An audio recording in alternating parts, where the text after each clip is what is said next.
Welcome to Prince Shorthand House, Progressive Shorthand Monthly September edition 2021. I'm going to dictate this passage at the rate 80 words per minute. Be ready. Start. You resemble at a time of difficulty and trial. The people face many hardships as a result of high prices, scarcity of essential commodities, and interruptions in production and supply caused by strikes, burns, and unrest, which in some parts of the country have taken a violent turn. The international oil crisis has cast an uneasy shadow on the economy. These unforeseen events have undoubtedly slowed down the pace of our social and economic development. In this situation, the people's mood is one of understandable anxiety. I have deep sympathy with the people, particularly the poor sections who have had to suffer.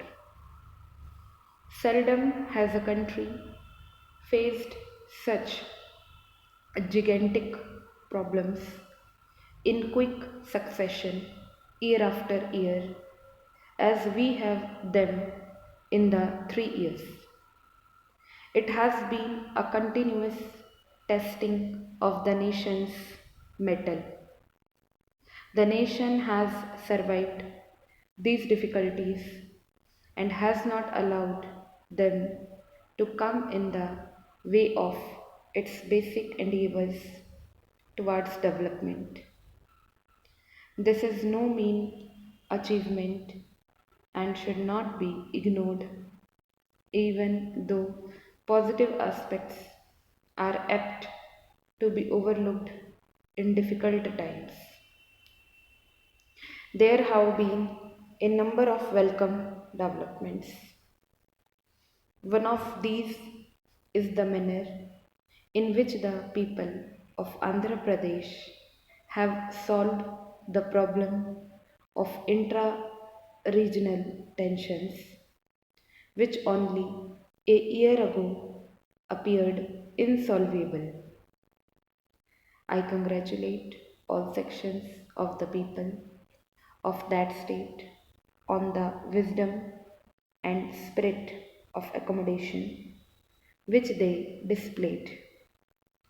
The 6 point formula, which has been evolved, should lead to fuller integration and to the accelerated development of the backward areas of the state.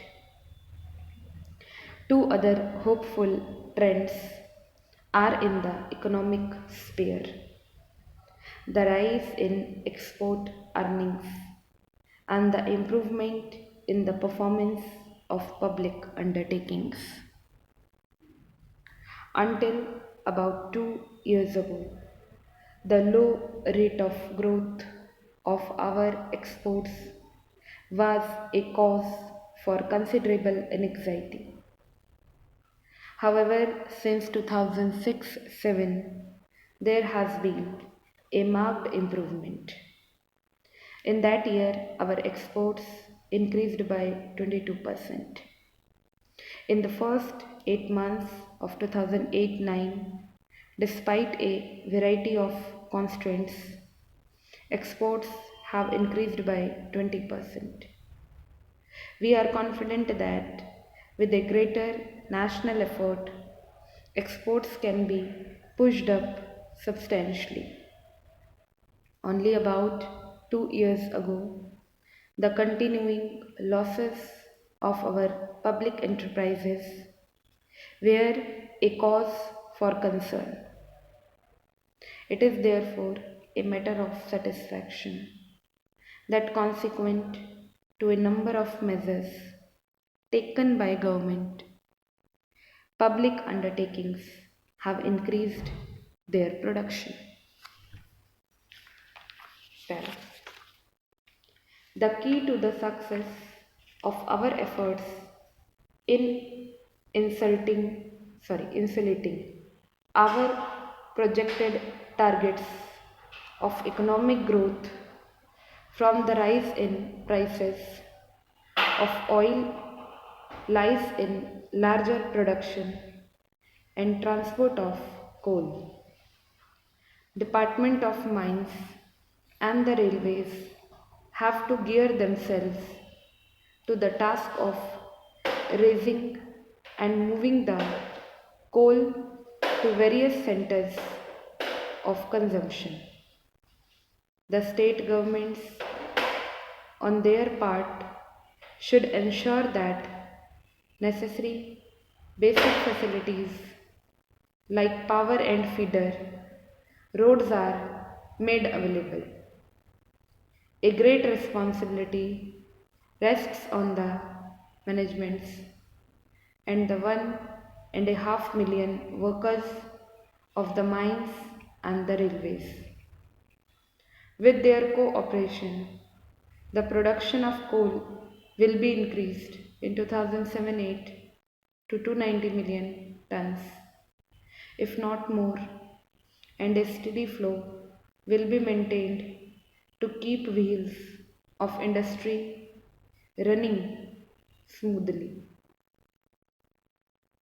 In the present situation, the maintenance of production, particularly in essential sectors, is an obligation we owe to our people.